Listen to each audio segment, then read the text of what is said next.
अध्यक्ष जी, हमारे जिंदा साहब जी, मलिक साहब जी, वे जितने भी साथी मेरे किसान भाई यहाँ पर बैठे हैं, मैं सुनील बालियान भारतीय आप सभी को दंडवत प्रणाम करता हूँ, नमन करता हूँ। पिछले 6 महीने से हम यहाँ पर लगातार संघर्ष कर रहे हैं और इस संघर्ष को देखते हुए दिन प्रतिदिन एक मजबूती के साथ खड़े होते जा रहे हैं। ये हमारी एकता का एक मजबूत संदेश है उस सरकार को, उस घमंडी सरकार को जो आज ये सोचती है कि वो किसानों का गला दबा देगी। उसे ये नहीं पता कि किसानों की शक्ति क्या शक्ति है। आज वो सरकार जो सत्ता में बैठी हुई है, उस सरकार को आज किसानों ने बता दिया है कि जो किसान ये आंदोलन में यहाँ बैठे हुए हैं, उससे तुम्हारा सिंहासन डगमगा रहा है। आज इससे पता चला उनकी भावनाओं से, जब नीचे पुतला दहन किया जा रहा था तो सरकार कैसे इतनी डरी हुई थी कि उसने बोल दिया यहाँ की जो शासन प्रशासन ने पुलिस की पुतला नहीं जलाने देना। उन्होंने बोला कि किसानों को विरोध करके उसके अंदर आक्रोश पैदा करके उनके साथ कुछ न कुछ में गलतियां करनी है, कुछ न कुछ गड़बड़ करनी है ताकि ये धरना स्थगित हो जाए। लेकिन मेरे किसान भाइयों ने बड़े संयम के साथ काम किया, बड़ी संयम के साथ संघर्ष किया और पुतला जलाया। उस पुतला खींचने में मैं था सबसे पहले, आग मैंने लगाई और आग लगाने में हाथ जला मेरा। लेकिन इस सरकार को बता देना चाहता हूं, आज लोग पूछते हैं तो काले कपड़े क्यों पहन के आ है, जल्लाद क्या पहनता है काले कपड़े। इस सरकार के लिए जल्लाद हूं मैं, जल्लाद। एक किसान का पुत्र मैं धरती में बैठ करके इस खेत को जोत कर फसल उगाना जानता हूं, तो इस सरकार को काट कर उखाड़ने का काम भी मैं जानता हूं। और सबसे पहला इस सिंहासन का एक पिलर मैं तोड़ूंगा 2024 में आने दो।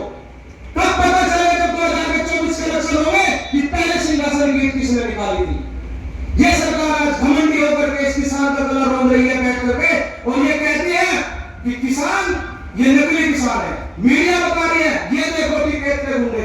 अरे 6 महीने से बैठे थे तब से तो तुम्हें नजर नहीं आ रहे। 6 महीने से बीच में बोलती है मीडिया आकर के कि भाई यहाँ तो किसान है नहीं, आप बता रहे थे किसान कहां से आ गए। अरे ये किसान यही के थे, यही है, कोई बाहर का किसान नहीं है। 2-4-10 आदमी आगे हो गए गाड़ी लेकर के जो आसपास के थे। लेकिन आज सरकार को जब ये बताया कि किसान आ गए और हम बता रहे किसान तो यही कर रहे, तो कौन गलत है? मीडिया गलत है, किसान गलत है? किसान तो यही थे, यही है, यही रहेंगे। आज ये जो सरकार बता रही है किसानों ने कोरोना फैला दिया और हमारे विकास साहब भी कह रहे हैं चलो कोरोना बढ़ा है या बिल बढ़ेगा। सरकार बताइए कोरोना बढ़े तो बिल वापसी ले लो। 2014 में सरकार को मैंने भी वोट दिया था। क्या ये सोच रहे थे ये दिन देखने के लिए कि आज हमारा देश गड्ढे में चला जाए, हमारे देश की आर्थिक व्यवस्था गिर जाए। अरे भारत का ऐसा पहला प्रधानमंत्री जिसका जन्मदिन बेरोजगार दिवस के रूप में मनाया जाता हो और आज 26 तारीख बाल दिवस के रूप में मनाई जा रही हो। शर्म चाहिए ऐसे प्रधानमंत्री को, गति करनी चाहिए ऐसे प्रधानमंत्री को। क्या समझ करके बैठे हैं सत्ता में? ये सोचते हैं कि किसानों की आवाज को दबा देंगे। किसान की आवाज दबने वाली नहीं है, क्योंकि ये क्रांति विचार के द्वारा क्रांति पैदा की गई है। जो आज चंद लोग यहाँ पे बैठे हुए हैं, अगर इन लोगों का गला दबा करके मार भी दिया तो जिनके बच्चे घर पे बैठे हुए हैं और जो ये देख रहे हैं कि मेरा बाप यहाँ बैठ करके गर्मी में धूप में जाड़े में संघर्ष कर रहा है, तो अपने विचार को कैसे मार लेगा, अपने आप को कैसे थाम लेगा वो। आज शर्म आती है सरकार के ऊपर। ये सरकार बताती है कि नमामि गंगे, मैं गंगा को साफ कर रही हूँ। पूरा देश देख रहा है कि आप कैसे साफ कर रहे हैं, लाशों पे कैसे ढेर लगे पड़े हैं। आप लोग बंगाल में जाकर के चुनाव करते हो तो चमत्कार होता है और किसान आंदोलन में शांतिपूर्ण बैठा है तो ये कहते हैं कि संघर्ष नहीं है तो बीमारी फैला रहे हैं। अरे पूरे उत्तर प्रदेश के अंदर आप लोगों ने बीमारी फैलाई। ये मुकदमा हत्या का मुकदमा होना चाहिए देश के प्रधानमंत्री के ऊपर, चुनाव आयोग के ऊपर। क्यों करा इन लोगों ने चुनाव में महामारी इतनी बड़ी थी? क्यों देश के अंदर उत्तर प्रदेश के अंदर ग्राम प्रधान के पंचायत करे, जिला पंचायत के चुनाव करे, बंगाल के अंदर चुनाव करे? क्या लोगों की जान इतनी सस्ती है? क्या किसानों की जान इतनी सस्ती है जो मरने के लिए आप छोड़ रखा है? क्यों नहीं सरकार समझती इस चीज को? क्या चाहती है सरकार?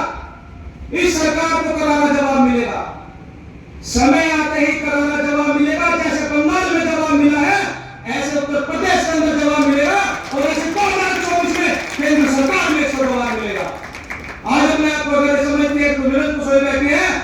एक बात बता देना चाहता हूं देश की सरकार जो सत्ता में बैठी है, घमंड मत करो। हिटलर ने जो काम किए थे वो काम तुम कर रहे हो, हिटलर से कम नहीं हो। तुम्हारा अंजाम भी वही होगा जो हिटलर का हुआ था।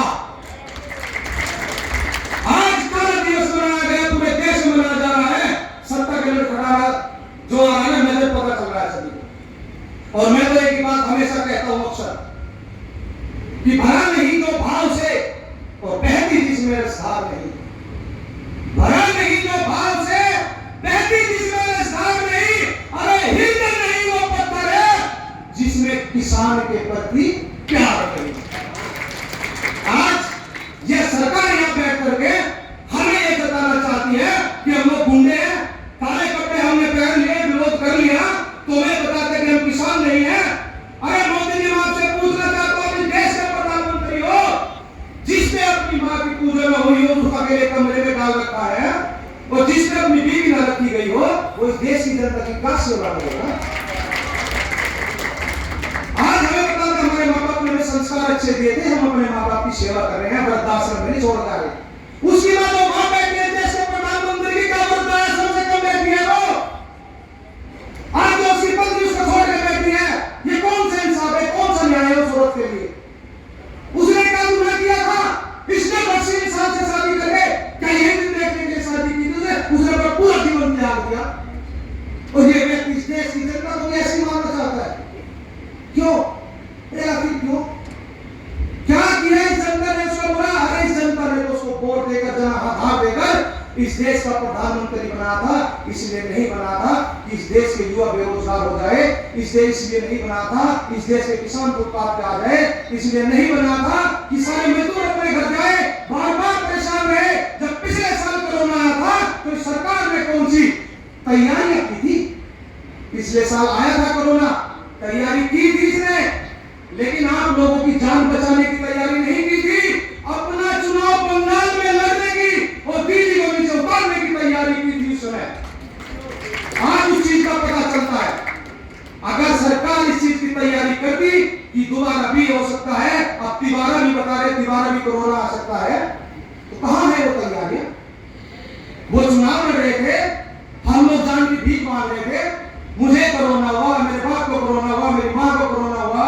रिपोर्ट 14 दिन बाद आई, 14 दिन बाद डॉक्टर आके बोलते हैं तुम्हारी मम्मी को कोरोना है। मैंने कहा कि मेरी मां को कोरोना है, 14 दिन तो हो चुके, यहाँ का ऐसी करवाया है, निकल जा यहाँ से। ये कौन सी शराबत दिखा रहा है तू यहाँ पे? पिछले 1.5 महीने से इस आंदोलन में नहीं पा पाया, क्योंकि मुझे पता था अगर मेरी वजह से एक व्यक्ति भी बीमार हो गया तो मैं जीवन भर मेरी 10 पीढ़ियां आपको माफ नहीं कर सकेगी। इसलिए मैं नहीं आया, बीच में परसों आया, पूरा समय बिता करके 1.5 महीने बाद यहाँ पाया हूं, और 1.5 महीने बाद आकर के आज वही काम किया कि पिलर की ईंट पर एक हथौड़ा आज फिर मारा। उस पिलर पर जितने हथौड़े मारूंगा उतने पिलर को विरोध होता जाएगा, उस पिलर को घेर के मारूंगा। माटी से कम नहीं हूं, उसने पहाड़ खोद के रास्ता दिल्ली तक का बनाया था। मैं पिलर घेर के इस देश का रास्ता, इस देश का इतिहास जब लिखा जाएगा उसमें नाम मेरा भी होगा कि सुनील बालियान भारती ने पहला पिलर गिराया। एक छोटी सी बात और कहकर अपनी वाणी को विराम दूंगा कि बैसाखियों पर चलकर भी महान क्यों है? क्योंकि ये सारे ठग बैठे ना चारों तरफ को, देश को नीचे को हो गए। बैसाखियों पर चलकर भी महान क्यों है? और जो हमको बांटता है वो हुक्मरान क्यों है? हुक्मरान मतलब सत्ताधीश जो हमारे ऊपर बैठे हैं ना, नरसिंह मामले का बेटा। बैसाखियों पर चलकर भी महान क्यों है? और जो हमको बांटता है वो हुक्मरान क्यों है? अमेरिका, चीन, पाकिस्तान सभी सोच में पड़े हैं, सारे जहां से अच्छा हिंदुस्तान है, हिंदुस्तान। जय हिंद, जय भारत।